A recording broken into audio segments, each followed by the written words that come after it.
For the moments that matter, choose Curad Naturals. Infused with aloe vera and vitamin E, Curad Naturals bandages protect your unexpected scrapes, cuts, and burns while also moisturizing your skin.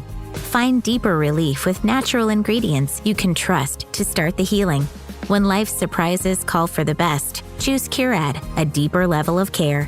Shop the full collection on Amazon or visit curad.com to learn more.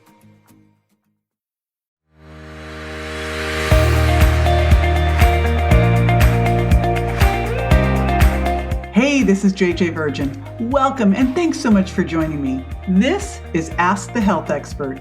Here I put the power of health in your hands and give you access to the top people in health and wellness. In each episode, I share safe ways to get healthy, lose weight, heal your gut, detox, and lots more. So if you want to get healthy and get off the dieting for life merry-go-round, I'll give you strategies that will help you look and feel better fast.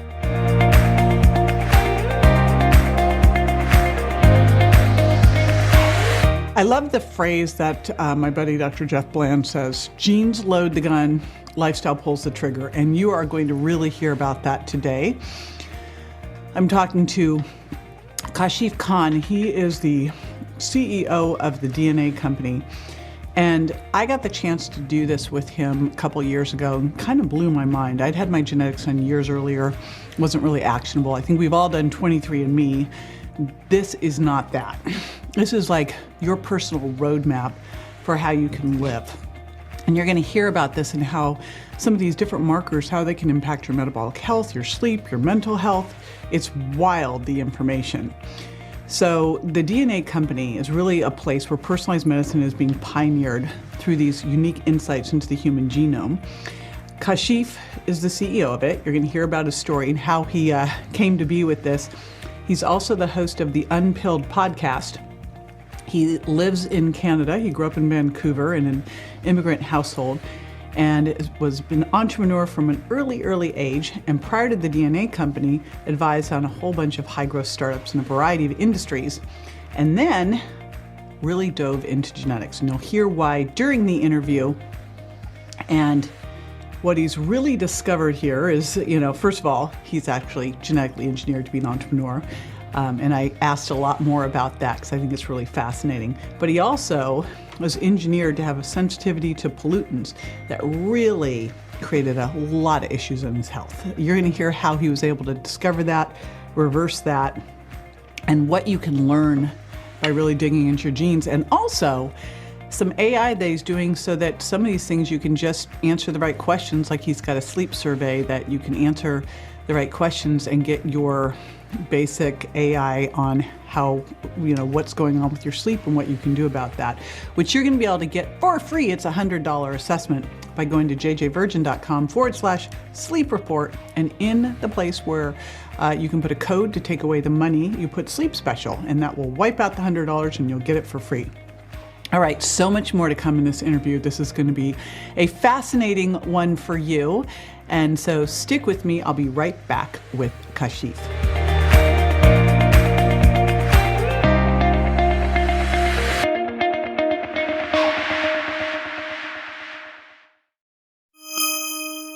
Kashif, welcome to the show. I'm super excited to dig into DNA. It's a pleasure. It's awesome to be here with you. Yeah, well, we're going to be talking all things about DNA, what we should be knowing about it, how it can impact our weight, our health, how it can be actionable. I'd love to start first with how you got into this, because I've gone through your testing. It is the most extensive but also actionable testing I've ever seen. So what made you decide to dig deep into all of this? Yeah, well, thank you for acknowledging that. That was really the goal from to answer your question, where did I get into this, was I was sick. So many of these functional medicine stories start with, well, you find that because whatever you have in your lap just doesn't work. And I was the same. I came from outside of the industry and I had crazy migraines, which was probably the worst part. I would have to leave home and be driven home, or leave the office, I should say, be driven home by my business partner. Eczema, psoriasis, depression issues, gut issues, all kind of happened at the same time. I started picking them apart and asking the clinicians that were prescribing me all these different pills, why am I sick? That's really all I wanted to know, because up until that point, I'm 42 now. At that time, I was around 36, 37. I had never been sick, right? So it didn't make sense to me why all these things were happening all of a sudden. And that was when, through my own genome, I started to find the root causes for some of these things. And even in that journey, it was difficult because genetics didn't answer the questions. It gave me, you got an 80% chance of this, 20% chance of that. I still didn't get the why. When I dug and dug and dug and found some functional interpretation that was sort of happening in the background, I started to heal myself. I literally at that point was so impacted when I healed myself, my mother, some other family members, that I walked away from my existing business and started to work and build this. And it was because you could find the things that you needed to go deeper on to figure out if they were the cause. Like, how did you use the DNA information to heal yourself? So the first thing was I found that genetics kind of guided me, but still didn't with precision and certainty tell me, here it is, here's the why. So what was required there was understanding the central hubs of sort of cellular failure, as opposed to all these problems that I had, eczema, looking for the eczema gene, looking for the depression gene. That's not the way your genes work. Your genes are much more complex, and they work more as a symphony as opposed to individual instruments, right? So I found that there was a couple of key genes that support your detox pathways and that support your anti-inflammatory pathways that I didn't even have.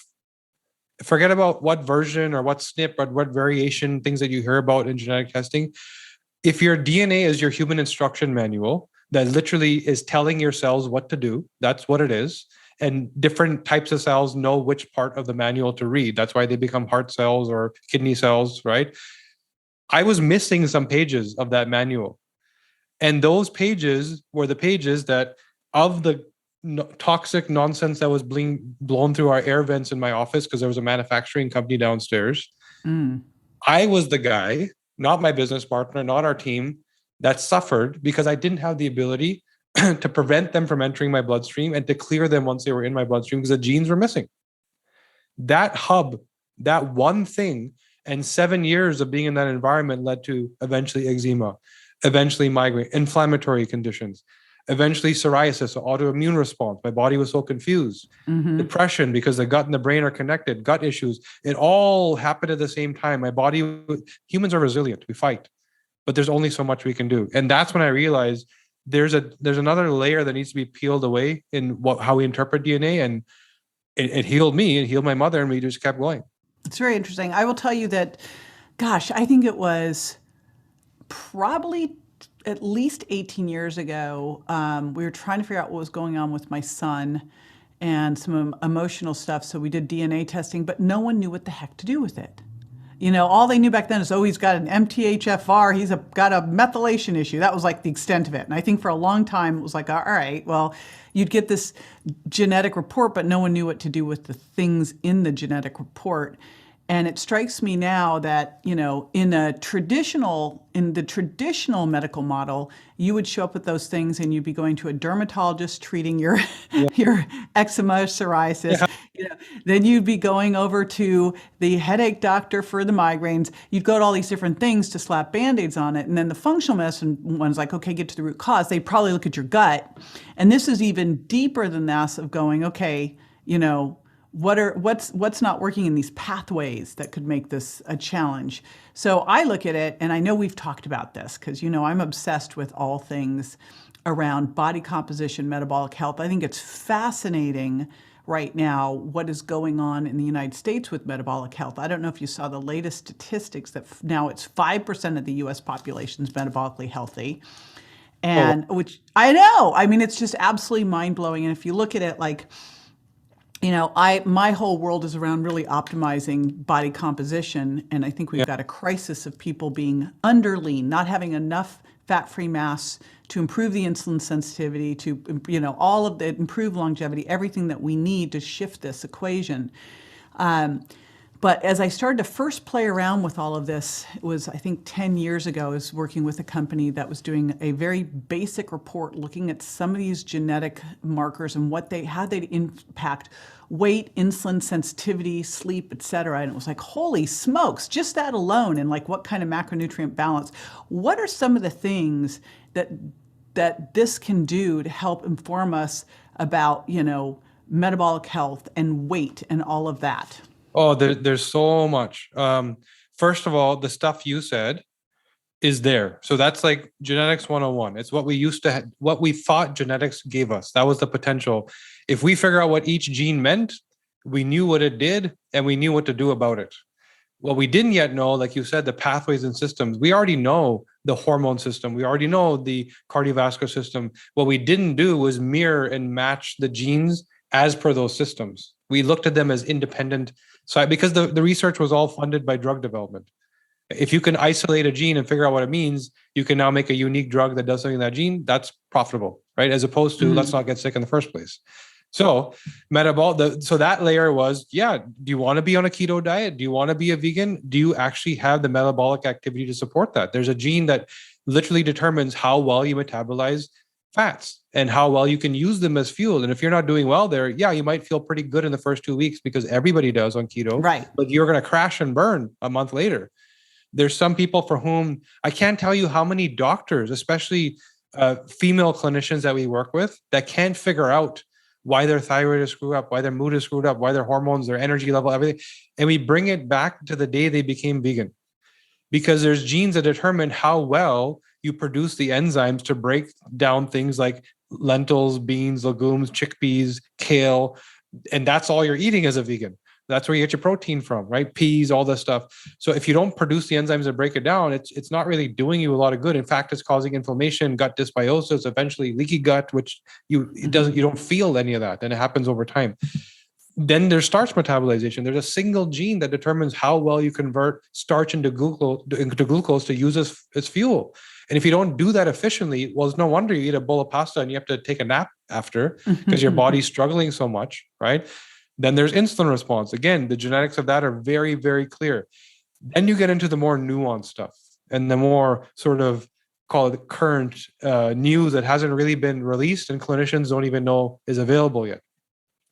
There's certain populations that we've learned, and this is why we very purposely headquartered ourselves in Toronto. It's very ethnically diverse, but very ethnically sort of separated, right? Everybody has, if you drive around Toronto, you're going to go to the Portuguese neighborhood and then the Chinese neighborhood and then the Spanish neighborhood. It's very, everyone has their little hub, right?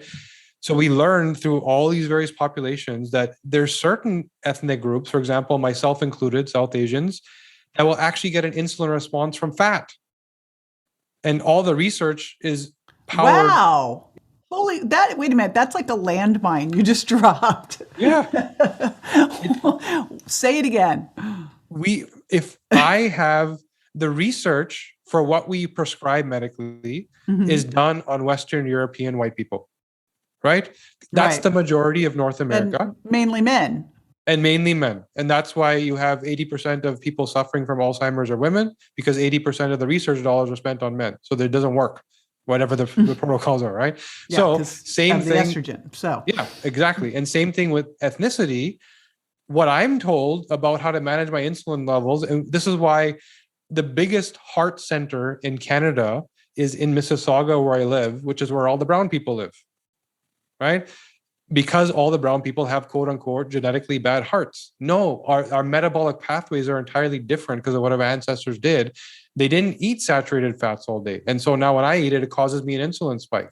Wow, that's so interesting. I've always heard that, you call it brown people, but I've heard that, Hispanic or Asian tend to be more, they have a more tendency towards insulin resistance. But now I'm wondering if some of that's just because of eating the diet that's not right for them. These are the gray areas and when you give the prescription of low starch, they still end up with the diabetes. They still up with the heart disease because you're not sort of scoping out the full metabolic pathway and all of what they're consuming and what it does to them, right? So because we're leaning on the research that we have, which is based on specific population. Well, so how would someone be able to do this if they couldn't take the tests? And I guess I go to a bigger thing. Here's what I think. I think that diet book authors write books because the diet worked for them. Yes, exactly. That's my basic premise that I work off Yeah. of. We write the book that works for us. And it was funny because when I wrote The Virgin Diet, it really just happened because I was doing so much food sensitivity testing, seeing so much leaky gut, and I saw the same food showing up, and I was working with so many people. I was like, oh, let's do this. So I was fortunate. It wasn't like me, the thing that I was working for me. I was able to do it with a lot of people. Same with Sugar Impact Diet. But I see so many ones out there, and I go, okay, you're writing this book because that's the diet that you work and do with your population. And then you're always going to have those outliers. Beyond doing genetic testing, is there a way to use trying different diets and assessing to be able to determine it, or is it you need to do the genetic testing to figure this out? Well, so there's a couple answers there. The genetic testing takes the trial and error away. So what we're saying is on day one, here's your instruction manual.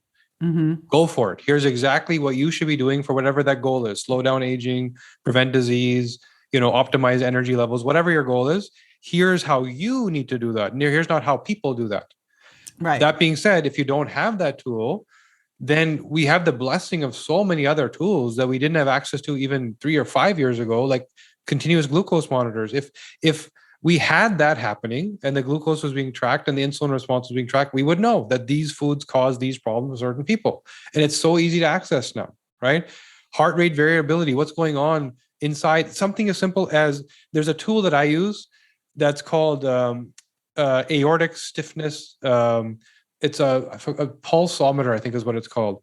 And it essentially, through measuring your pulse on your finger, can go all the way back to your aortic system and figure out how stiff or calcified or blocked up that system is. And what that then does is gives you a sense of biological age. So as an example, when I started this journey, when I was 38, I was biologically 43 internally, right? I was not doing well, and that would have got exponentially worse if I didn't find all this information and heal myself. I am now 42 and I'm biologically 33 because I'm doing everything. A lot of that been because you've done the DNA testing and you've really dialed in diet and lifestyle habits based on what is specific for you. Yes, and there's 3 buckets: environment, nutrition, lifestyle. And this is that whole argument you hear about, well, genetics, epigenetics. Oh, genetics don't matter. Epigenetics matters.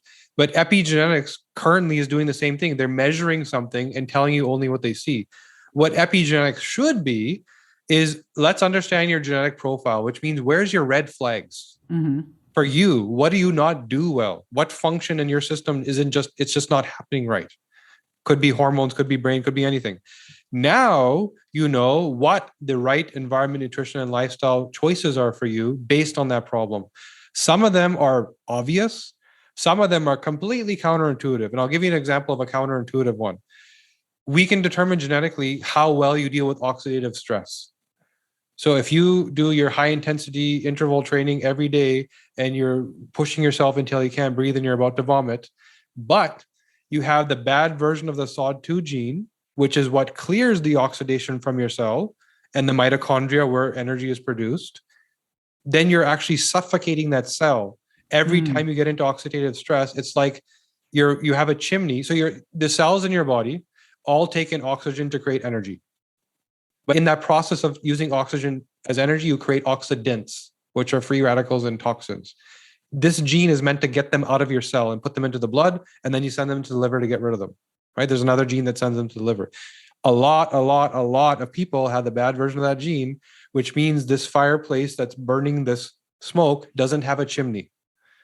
So imagine that, how much soot piles up over time. So, and that would just be really an issue. I mean, obviously, if 5% of the population is metabolically healthy, we have a lot of people who are not exercising, right? I mean, it's one of the things you need to do. But this would only show up as an issue, say, in epigenetics and maybe looking at, I don't know, some of the different things they'd look at, maybe in organic acids for oxidative stress. It would only show up if they were pushing those pathways, like doing aerobic exercise, doing HIIT, doing marathon training, or would you still see it? We would still see it, as just to what degree. And this is that, that whole phenomenon of a soccer player dropping dead at 35? Yes. Right? This is that profile. So why did it happen? Wow. Step So one, could they then go do a big antioxidant cocktail and override that system? yes. And what we look for, to go back to your last question, is cholesterol levels. So why? So again, the gap, bridging the gap between genetics and epigenetics. Genetics is you don't do this function well. You don't clear free radical activity from the cell. You're suffocating your cell. What is the epigenetics? What is the problem? What's the disease? The disease is if you have another genetic layer, the bad quality of the endothelial lining, the inner lining of the blood vessel, your blood vessels are bad quality. We can determine that genetically. They're bad hardware, more prone to inflammation. And you have this stuff causing crazy inflammation. That's why that soccer player at the age of 35, who has the best doctors, best trainers, best everything, best fitness shape, has so much cholesterol buildup, because cholesterol is the tool that your body uses to reduce inflammation in the endothelial lining. So if you have bad hardware and you're pumping yourself full of toxins, which could be airborne, could be mold, could be anything, depends genetically what you do well, what you don't do well, and you have bad quality hardware here in the arteries, you will be that person. Now, the exaggerated version is a soccer player who did 100 years worth of training in 20 years. They really pushed themselves, right? But for somebody else who does your regular 2-3 days a week, cardiovascular activity might not be the best idea. And that's why I say some things are counterintuitive, because why would anyone ever say don't do cardiovascular training? Well, for this person, it's going to slowly kill them. Right? For other people, it could be the best thing they could do. And that's where that trial and error, what do I do? What choices do I make on day one, can be very clear.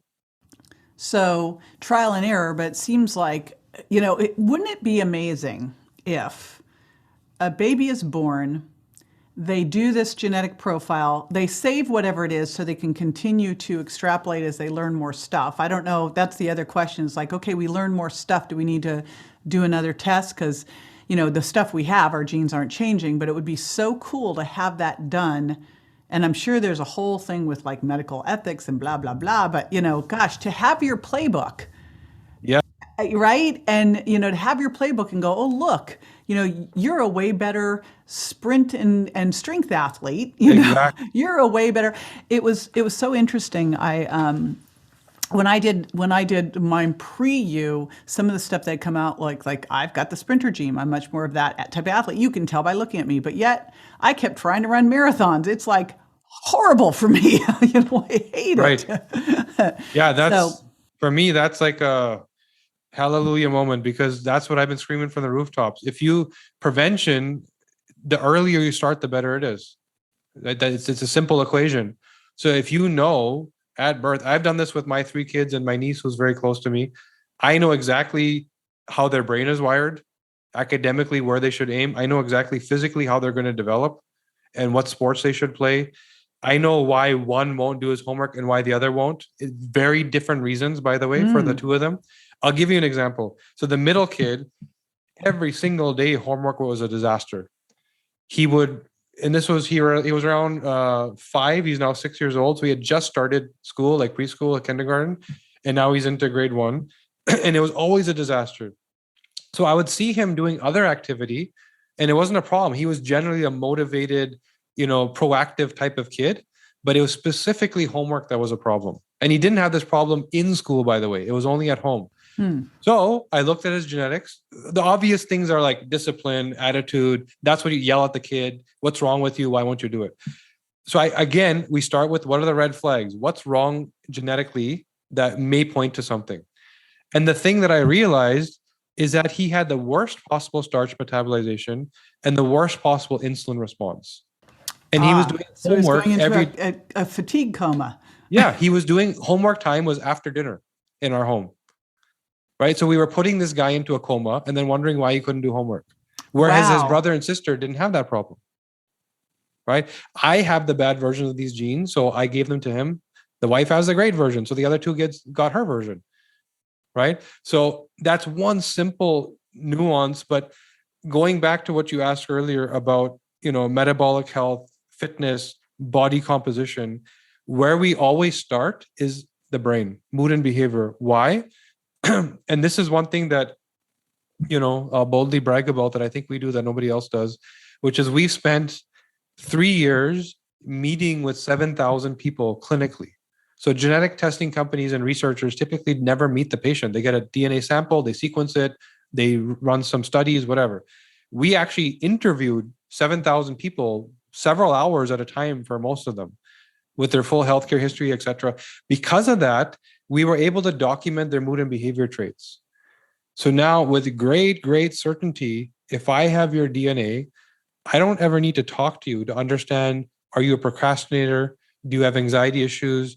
Do you burn out quickly? Are you more reward seeking? Should you be an accountant? Like literally to that degree.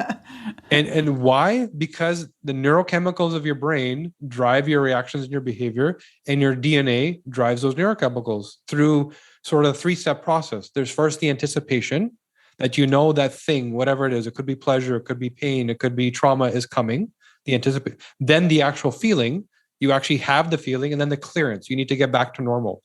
So between these 3 steps, we can map to a T how you behave. Now, if you understand that about yourself, how much easier is it to understand how do you comply with what your coach is telling you? How much you think you're not eating, but you actually are grazing at the pantry. You know what it also does, and I think this is so important, is it kind of takes you, it takes you off the hook. Now, it doesn't mean, hey, that's the way you are, so you don't have to do your homework. No, it does not mean that. But what it does is like, let's say it's the poor kid who's not getting their homework done and you just think they're a bad kid. And then you go, wait a minute, what's really going on here? It gives them the tools for the rest of their life. Like, think about the rest of it. What a difference that will be for the rest of his life. Yeah, for to sure. be able to have that stuff. But it lets us, like, there's so much shame and, around weight, around mental health. And having grown up with an adopted brother who's schizophrenic, with a son who's got some kind of brain illness, not sure what, because I also don't believe in all these diagnoses. Yes. So, yep. I think as we get more into the genetics, we'll learn like there isn't this thing that it's gene interplay. But it just is so interesting to look at all of this and go, gosh, if you'd known these things early on, how much could you have shifted, and how much will you not look at that person? Like mental health, growing up with a brother who is schizophrenic and my parents hiding it because they had so much shame around it. Yeah. And I was like, why? I looked and I went, I don't see the difference between a brain illness. And I love that Dr. Daniel Amen calls it a brain illness rather than mental illness, because it is. Right. Or, diabetes or osteoporosis. This isn't someone's crazy. Right. Something's gone on with their wiring, with their hormones, with something. So I love this so much. How does... again, I look at this and go, gosh, why isn't this something? I know we do like some mild genetic testing, but wouldn't this be amazing to do? And think about all of the healthcare changes that would happen because of it. What does it take for someone to be able to do this? Is it direct to consumer? Is it, because I know we did it, but I actually have no idea how it happens for people, and what does it cost? How do they do it? All of that. Right. So there's So it used to be only through functional medicine practitioners because it was so hard to interpret. This is the key thing. There was 2 problems.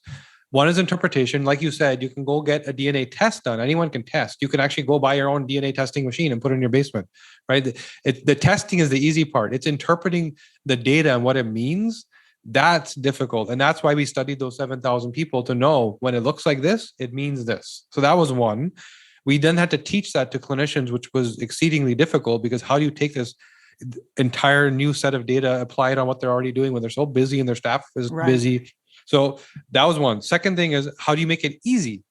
Not just interpreted well, but how do you make it like not a stack of gibberish, but when I get this thing, it's just intuitive, right? Those were the 2 things that were broken. So we actually built an artificial intelligence platform that we dumped all of our 3 years of insights into. And as opposed to doing what we're supposed to do as a testing company, which is here's your report, we instead have a portal, which it kind of looks like Netflix. You're drilling in and out of problems like anxiety and depression and weight loss and et cetera, and learning about yourself and how you do that problem well or not so well. And what do we recommend in terms of supplements, in terms of lifestyle changes? So that made it a lot easier to do. It's as simple as spitting in a tube, and it goes to lab. We extract the DNA, we sequence it, and then it goes into an algorithm, and you get that. So we found that now that we've done that, we are able to have conversations like this. A year ago, we couldn't. People would call us. We'd say, "Sorry, we're fully booked for the next literally 4 months," because we had to do it ourselves. Now it's like accessible to everybody. So someone does this, and if new information comes out, are you able just to, make those with the sample that you have and the information you have, you can then update things? That's exactly why we build a digital portal, so that whenever you go back, every time we learn, so we don't need your DNA again. It's already been sequenced. We already know what genes you have. We just need to know what those genes mean. The interpretation keeps getting better. I'll give you a great example that I just used myself, right? And this also ties to what you were talking about, brain health. So according to my profile, I'm an addict, right? According to my dopamine pathway. So dopamine is the chemical that allows you to feel pleasure or reward. And this is so important when it comes to food, because if you would understand your relationship with reward and pleasure with food, your perception truly may be different than what you believe it to be. So 3 people in a room, they're literally perceiving it differently. My perception is when that anticipation and feeling of pleasure reward happens, I have the ultra low density of receptors to bind dopamine. So I don't feel that much. So I strive for more. I also have the ultra fast clearance. COMT, which is usually spoken of for hormones, like a lot of women look at their COMT for how well they clear their hormone toxins and all that, right? Also clears certain neurochemicals. I have the ultra fast COMT. So I feel it way down here, and it's gone before it even started. So the ABCs. So you want more. Yeah, I want more and more and more and more, right? So the genetics 101 is I'm an addict, but I'm not an addict. I'm not addicted to anything. So why is that? Why am I sort of this anomaly? So one thing we've learned, and this is why I said studying those 7,000 people is so important, is when it comes to brain health, context is so important. Because when I look back, I actually was an addict at one point. But there's 3 potential outcomes for the pathway I just described: addiction or depression. Addiction because I find the thing that gives me pleasure and I get hooked on it and I structure my day around it. I get frustrated if I don't have it. Depression because I never find that thing that gives me pleasure and I just don't get that sense of reward that other people get. Or achievement because dopamine also powers reward, not just pleasure. So I take crazy risks and do stupid things and build a business that I have no business building in the first place, right? Do you think all entrepreneurs are addicts? Have some dopamine issues? I did this research project where I studied 20 multi-billion-dollar hedge fund managers to understand their brain. Then I studied about 80 millionaires to understand their brains. And I'm going to get into that. And there's 2 big ones that I found. One is what I'm describing with me, which is the risk taker, the warrior, right? That whatever I did yesterday isn't good enough.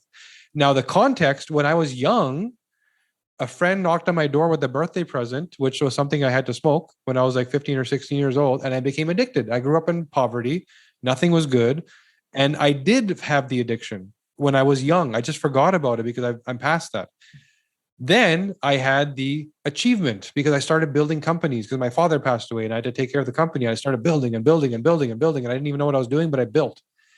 Then I went into depression because when I finally got to a point where everyone was taken care of, I took a break and stopped trying. And I didn't want to go back to the pleasure because I remember what that was like, addiction, and I wasn't working. So I went into depression. So context is the bookend of brain wiring. First, genetically, how am I designed? What does my brain actually do? Now, what bucket am I in? Am I experiencing pleasure? Am I experiencing reward? Am I getting neither? Now I can potentially understand that label that you talked about of the condition, depression, addiction, anxiety. That label is what we call the way you're expressing it in the context you're in. You can switch the game and turn that into a superpower.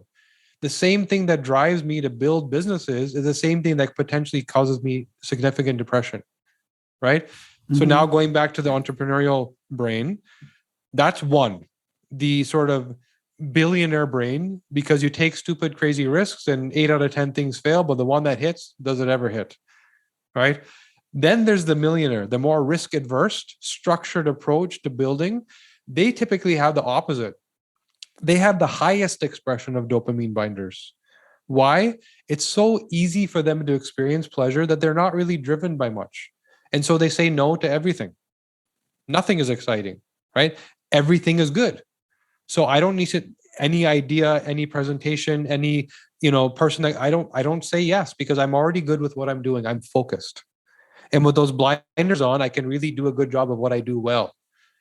But they typically also have the fast clearance. Once they get into the slow clearance, they all of a sudden aren't successful because they binge. They get stuck in that thing that they're doing and they become dysfunctional. They're not doing other stuff that they need to do. When they have the fast clearance, they can shift gears and multi-prioritize, and those people end up becoming millionaires. They get really good at one thing and do it well. Gosh, this seems like it would be such, I'm of course looking at it for the metabolic health side, but then you think, what a tool in psychiatry and psychology. Yeah. Holy Yeah. smokes. We've done the work. And this is what I'm saying, that we now have built it where we can start talking to people. We've known this stuff. We just, even if I went to some psychology association, whatever, we didn't have anything to offer them. It was in our heads. But now that the platform is built, it's there for everyone to use. One more thing on the platform, and I know we've gone so way all over the place, but I was like, we had very specific questions. It was like Zoom. Someone going in and taking the test, and I think what we can all understand from hearing this is, a lot of what I've done in the diet world was to help you figure out what works for you and what doesn't. I mean, that's the whole virgin diet. That's the whole sugar impact diet. Like, how do you deal with sugar? How do you deal with carbs, et cetera? And it strikes me that, and it was because I kind of went, well, food sensitivity test, you can actually do this yourself. It strikes me, if you could do this as a foundational test, it's going to make all of that stuff so much more effective. Holy smokes. So someone takes the test and they get the results back. And I know it's like, having looked at it, I think I looked at it, 3 years ago? Overwhelming stuff. Or maybe it was 2 years ago. Does it help you also prioritize, hey, this is like of your red flags, of the things where you should focus first? Or does that really need to be working with your symptoms, your epigenetics, to see what's expressing itself? And I'd love you to talk a little bit about, the difference between genetics and epigenetics so people understand that. So there's kind of two different ways to look at it. There's certain genes that stand alone and do very specific functions which don't require that. Then there's some systems like hormones. And, I'll give you an example of like the BRCA gene and breast cancer that will really paint a picture, right? But first, I'll start with the simple stuff, which is when it comes to health, and we have a diet report. So there's 6 reports, by the way: diet, nutrition, what should I eat, cellular health, so immunity, detox, inflammation, cardiovascular, so like, hypertension, cholesterol, diabetes, all that stuff, brain, mood and behavior, sleep. Why can't I sleep at night? The genetics of that, it's different for different people. And the last one, what am I missing here? Hormones. So hormones, body type, fitness, muscle development, fat, hair, skin, all that stuff. So going back to diet, there could be a nuance as simple as the MC4R gene. MC4R determines your ability to get satiety of the mouth. So when you look at, talking about Asians again, Vietnamese and Thai people, think about going to Vietnam and Thailand, typically petite, not obese, not American looking, to put it that way, right? Right. If you're talking about only being 5% metabolically healthy. So very petite, healthy looking people, thin, right? They actually have the worst ability to feel satisfaction in their mood genetically, in their mouth, genetically. So then why then are they so thin? Because over time, they had this inability to get satisfaction. They developed highly satisfactory food. When you eat Thai food, that first spoonful that goes into your mouth, that wow that you get, right? The satisfaction versus eating steak and potatoes. Yeah, it's good, but it's not that powerful wow, right? So what's going on there? MC4R, that gene that it lacks satiety in your mouth, is actually a coping mechanism for lack of nutrition. So certain populations didn't have access to enough variety of nutrition. Right? It's not just enough meat or enough this, but enough minerals, vitamins, everything, right? So the mouth then craves more salty, soupy, crunchy, all the different sort of sensations. And the more of it that you give, the more you're satisfied. This could be the single reason why somebody can't lose weight. Just this one thing. Wow. Because they're doing everything right, but they keep snacking and they keep going for the Doritos and they don't even know they're doing it. I love this so much because honestly, having worked in weight loss now for almost 40 years, I totally see time and time again that, people, there's this idea out there if someone's over fat, or obese, that they're just lazy, that they just pig out. And it's like, and unless I'm crazy, 40 years into this, that is not what I've seen out there. I've seen people trying harder. I've seen they know more, and it's just like the rules don't work for them. And so it's fascinating to see this part of it because, gosh, this could just, besides just the helping someone alleviate just the frustration and pain and shame of it, it's like, you also kind of get your why. Right? You figure out my problem. Tell me what I need to do, not what everybody else does, right? So, and then another simple one, the FTO gene. The signal from the stomach to the brain that you're full. Some people don't have a strong signal. And so when you're told, here's what you need to eat, I ate it, but I'm still hungry, right? I need to go for seconds and I need to go, and everybody knows who they are, that a buffet is like a death sentence for you, just can't do it. There's certain people that just can't get the satiety of the gut timely. And so you need to structure and focus on just that. There's some people that their serotonin is off. So you're talking about prioritizing things, right? Your brain's ability to create priorities is based on your serotonin levels. So that reptilian response of a snake doesn't have a maybe. A snake has a calm and attack, right? Your serotonin levels determine your ability to be a snake or to be a human, in your ability to prioritize all stimulus. And there's some people who are dysregulated for serotonin where, like the snake, they're constantly responding to every single stimulus. And this is literally a reptilian gene that we still have in us, right? Some people do really well there. So if you are that person, then all of a sudden it's, I can't stand the way that person's chewing. The clock is ticking. I can't focus. You're irritating me. They're hypersensitive to stimulus. The challenge there is twofold now. One is when they're told anything by their coach, by their trainer, by the whatever, it means a lot to them, right? The stimulation of you need to do this, you need to do that, the burden that creates, and their propensity towards burnout. And they're going to drop off and fail, right? The other thing it does is because they're constantly bothered by everything, cortisol response and stress, their brain tends to lean on food as a coping mechanism because the brain knows food will make me happy and everything's bugging me.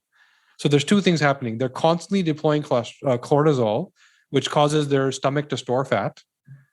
And they're constantly leaning on food as a coping mechanism where they're actually perceiving it as hunger. They actually think they're hungry because their brain is creating that hunger to make them happy to reduce the cortisol. Right? So that one thing, again, there's so many little one things, but what if you have 2 or 3 or 4 of these things? Yeah. Right? And knowing these things, there are either diet, supplement, lifestyle strategies that you can do to either bypass it or, right? So this is amazing. It's so good. Yeah. I know you're giving everyone this sleep report, and what's super cool is then they'll be in the system, so they'll be able to learn more about everything you do. Because if you're listening to this and you're not going, I need to have this report done, this to me is a foundational thing. Like I don't know why. In the perfect world, this will just become the thing everybody does to start life, and so this sleep thing that you've got, which is pre-testing, something that you've been able to do through AI, which I love because, every night my husband and I go to sleep, I wear an Oura Ring and an Apple Watch so I can pick which one looks better in the morning, literally. Because I have whatever that gene is that doesn't allow you to sleep well, the deep sleep problem gene. I got that, whatever that is. And so I don't get good deep sleep, and I'm more likely to be restless. And so every night he gets these like amazing deep sleeps, and if I ever get past an hour, it's like a miracle. I'm usually around 30 minutes. Sometimes I have 5 minutes. Yeah. So, and that again, by the way, is based on serotonin. So I'll tell you what's happening there. So first of all, the sleep thing that you mentioned, there's two things we did. The sleep assessment, it's $100 product on our website, but for your audience, it's we're giving it away. Free. We love Yeah, that. free. I'm going to tell them all how to get it too. Yeah. Okay. And the second thing is, if anyone wants the test, don't go buy it from the website yet, because we've created a $50 discount promo code you'll hear through the podcast. You can share it if you'd like, but all I'm saying is don't just jump to the website, save $50. Right. It's here for you. Well, how will they know about that promo code when they do the sleep one? No, it's you can use it now if you like. So it's thednacompany.com. You're buying and I believe with your team, it's going to be in your notes, but thednacompany.com. Okay. It's called the DNA 360 is the actual test, and the code is JJ50. So save $50, right? Just to make sure, we'll put it all in the show notes. I'll repeat it, but I just want to make sure everybody gets. Yeah. I was like, where do we get this $50? I am like, I'm always searching for the best deal on everything. Yeah, you might as well. I mean, so. And what we're going to do is, if you go to jjvirgin.com/sleep report, then just the way you check out and get this thing for free, the sleep assessment, is you just put sleep special as the code when you're checking out, and it'll wipe out the $100. So jjvirgin.com/sleep report, and then put the sleep special in. And what are they going to learn there? So we did a lot. By the way, sleep was an unintentional one for us. What ended up happening is, so if you remember my story of how I solved the hub and then the spokes kind of went away. So in the beginnings of our research, by the way, I didn't explain the BRCA thing. We can go back to that. Oh my gosh, we didn't do that either. Yeah. But what we learned is in those first few hundred people that we were researching, that everyone kept saying their sleep was better. And we said, yeah, we don't do that. And they just kept saying it. And we realized that this must be a byproduct of what we're doing. And what we learned is that genetically, there's people that can't fall asleep. So their circadian rhythm or their internal clock is broken. So their body doesn't know what time it is. And stimulus like blue light, pot lights, food, whatever, metabolic health, they have a bigger struggle falling asleep. And because we were resolving the same brain chemicals that were affecting their mood, it improved their sleep. Then there's people I'm assuming like yourself, that are off for serotonin. What ends up happening is melatonin, we all know, is the hormone that puts you to sleep. We take melatonin pills to go to sleep. Serotonin is actually what wakes you up. So what happens is that first light is meant to pierce through your eyelids, and that particular color is meant to trigger and tell your brain time to get up, time to actually wake up, right? So it's based on stimulus. Now, if your serotonin is dysregulated, your brain can't prioritize stimulus. It doesn't know what to give weight to and what to ignore. So that means in that second half of your sleep, when your body knows at some point I'm supposed to wake up in the second half, too hot, too cold, hubby's pulling on the blanket, weird noise, weird smell, any stimulus, your brain treats like that sunlight that's supposed to come through the window, and it starts to trigger serotonin. You start to wake up and you wake up and you wake up. And then you're in this crazy, deep sleep. I'm dreaming, I'm awake. Deep sleep, I'm dreaming, I'm awake. Because your body's still tired and struggling and wanting to recover, but your brain is trying to fire and turn things on. So the solution is multifold. You have to have the sleep cocoon, perfect temperature, perfect smell, perfect everything. But you also need to take the right supplements to manage your regulation of serotonin. So you're not doing this in your sleep, right? Then there's people that fall asleep, sleep through the night, no problem, but they wake up feeling not so rested. If you're like me and you have bad detox pathways and you live in North America where there's chemicals to clean all your furniture and there's pesticides in the grass and there's all this toxic threat, well, then at the time when you're supposed to be recovering, where lymphatic drainage is happening, where detox is happening, and you're adding another layer of toxins to deal with when you're already trying to deal with what happened the day before, you wake up feeling not so rested because you struggled. And that was happening to me for years. And now I don't have that problem anymore because I know what supplements to take right before I sleep to support that detox that I don't do so well. It takes out the hit and miss. Yeah. Sure. Try this one. And it's like, well, that didn't work for me, but I use this one. It's like, it just removes the hit and miss. And, you think about that and how much money would you save besides the pain and aggravation, just to but then we have to, since you brought it up and we've segued twice, to talk about the BRCA gene because, this is stuff where people have a specific problem. They can't sleep well. How do we fix it? But we look at things that there's a lot of fear associated with, which is not going to be helpful for anybody. But it's also more preventative, and which is always hard to sell. Dealing with something before you have it, right? This is why genetics is scary to some people. Like, I don't want to know if I'm getting Alzheimer's, right? I'd rather just live my life. Except that you could actually do all the things to delay it, postpone it, and So, and I think that's an important thing you just said. And I always love the statement I got from Jeff Bland: is genes load the gun, but lifestyle pulls it. Yes. Is obviously Alzheimer's couldn't just be straight genetics because it's exponentially increasing. So clearly there's a lifestyle, diet, toxic, environmental component to it, because otherwise it would just be increasing based on population increase. So exactly. Okay, so go ahead. This breast cancer example will paint a perfect picture. In fact, we should have started with this so people understand the difference between genetics and call it functional genomics, like the same difference between medicine and functional medicine. So BRCA, scary 4-letter word that women hate. And if you ask a woman what it means, she'll say, I don't really know. I just know it's bad. And most doctors will also tell you, I don't really know. I just know that if it shows up in a test, I might recommend as a preventative measure to go cut a piece of yourself off. Right? That's literally what women are being told.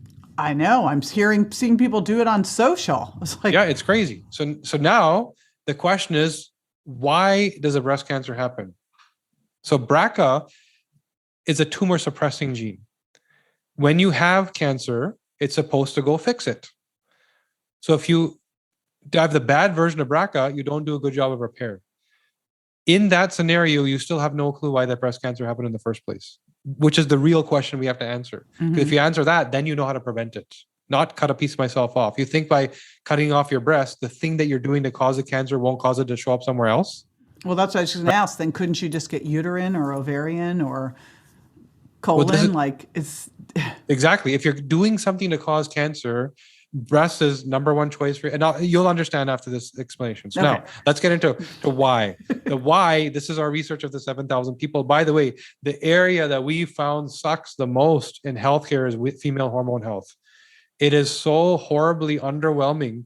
All of the stories that we've heard, all of the people that we've had to help when it comes to their female hormone problems, it's the area that needs the most work. And it's where we put a lot of our focus. So some women had the bad version of BRCA.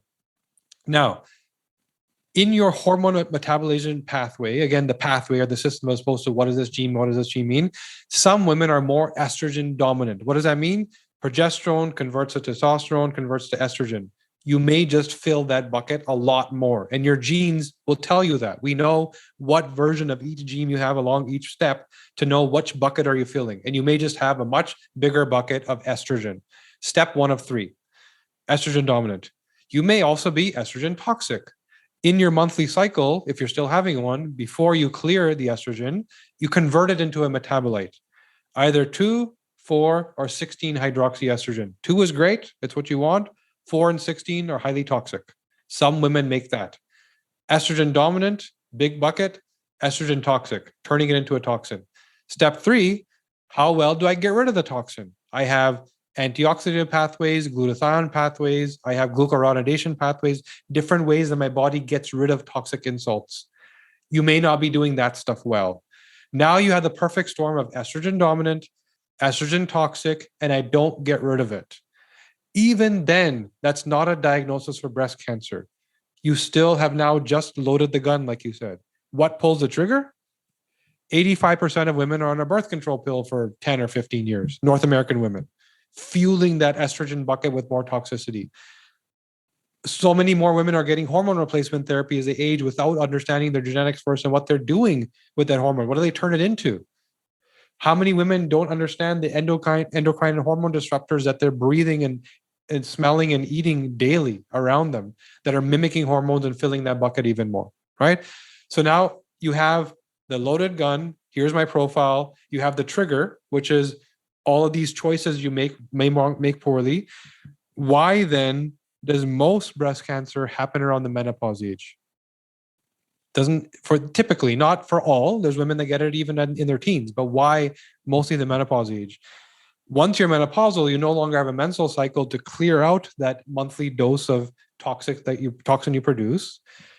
And so it's in your system, and your body wants to protect the organs and the vasculature, the veins from getting inflamed and damaged. So it goes and stores it in fat, which it feels is safe. And where do women have fat? In the hips and the breasts. You're not going to get hip cancer, right? It's just a bunch of fat. But you will get an overdose of toxic insult causing inflammation to all those glands that were never designed as cellular structure to deal with that type of toxic insult that then get cancerous. So if I know this, to your point, if I know this about a 5-year-old girl, I can tell her, you will absolutely not go on birth control pills for 15 years. And you absolutely will be taking a detox protocol every month after your cycle. And you will not be dealing with toxic chemicals in your home. You're going to use organic cleaners, et cetera, et cetera, et cetera, et cetera, et cetera. And guess what? Breast cancer becomes a choice at that point. That's when BRCA is supposed to get to work. After all of this stuff, and the cancer now exists, BRCA is now supposed to go fix it. And if you have the bad version of BRCA, there's a higher chance of dying from breast cancer, not of getting breast cancer. You then have to fix it. And fixing it partly is, why did it happen to begin with? This is why, and there's many whys. There's not one, but this is one of the big ones.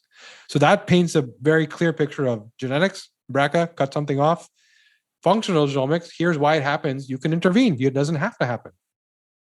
Yeah, that's a beautiful explanation. And it just instinctively, and I've had a couple clients back when I was working a lot one-on-one who did this, who removed their breasts. I had one woman remove her breasts and her nipples. Wow. And had everything rebuilt. And I'm like, just instinctively, this doesn't sound like the way to go, because she'd had a sister with breast cancer. So that's just such a great explanation of all of it. Thank you. I'm now holding my dog because we have a big thunderstorm and she's shaking. But I want to remind everybody again, and there was so much great information. We'll have it in the show notes. We'll have these things I'm saying in the show notes too if you're driving in or at the gym and you can't write it down, and hopefully you're at the gym.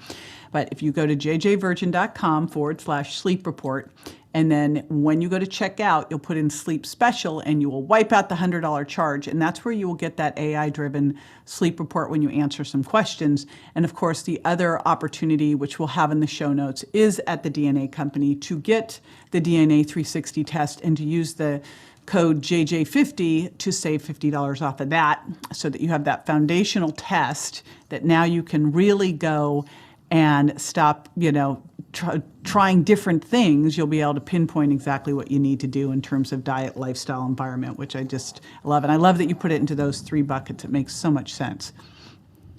Yeah, those, after we didn't know we were going to land on those buckets, right?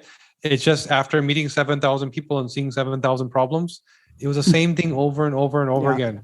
If you can maintain cellular health, everybody already agrees, disease is rooted in inflammation. What is inflammation rooted in? That was the gray area. Well, it's rooted in having healthy cells or not so healthy cells. So if you can deal with that, why would you get inflammation and why would you get disease? Why would you age rapidly? Why would your hair turn white? Why would your skin sag? You can literally decide how many extra years you want to live by reversing some of this stuff. Well, how many extra years you want to live well, which is the important part, right? Yeah, exactly. Like, no one wants to live the last couple years poorly. That would be a mess. So, all right. Well, thank you so much for this. This was incredible. I've been, waiting with bated breath to do this interview. So I really appreciate your time and all the information, but more importantly, just the work that you've put into this and really making this a user-friendly, life-changing platform for people. So thank you so much. No, it was a pleasure. We love what we do. So it doesn't feel like work at all. It definitely shows.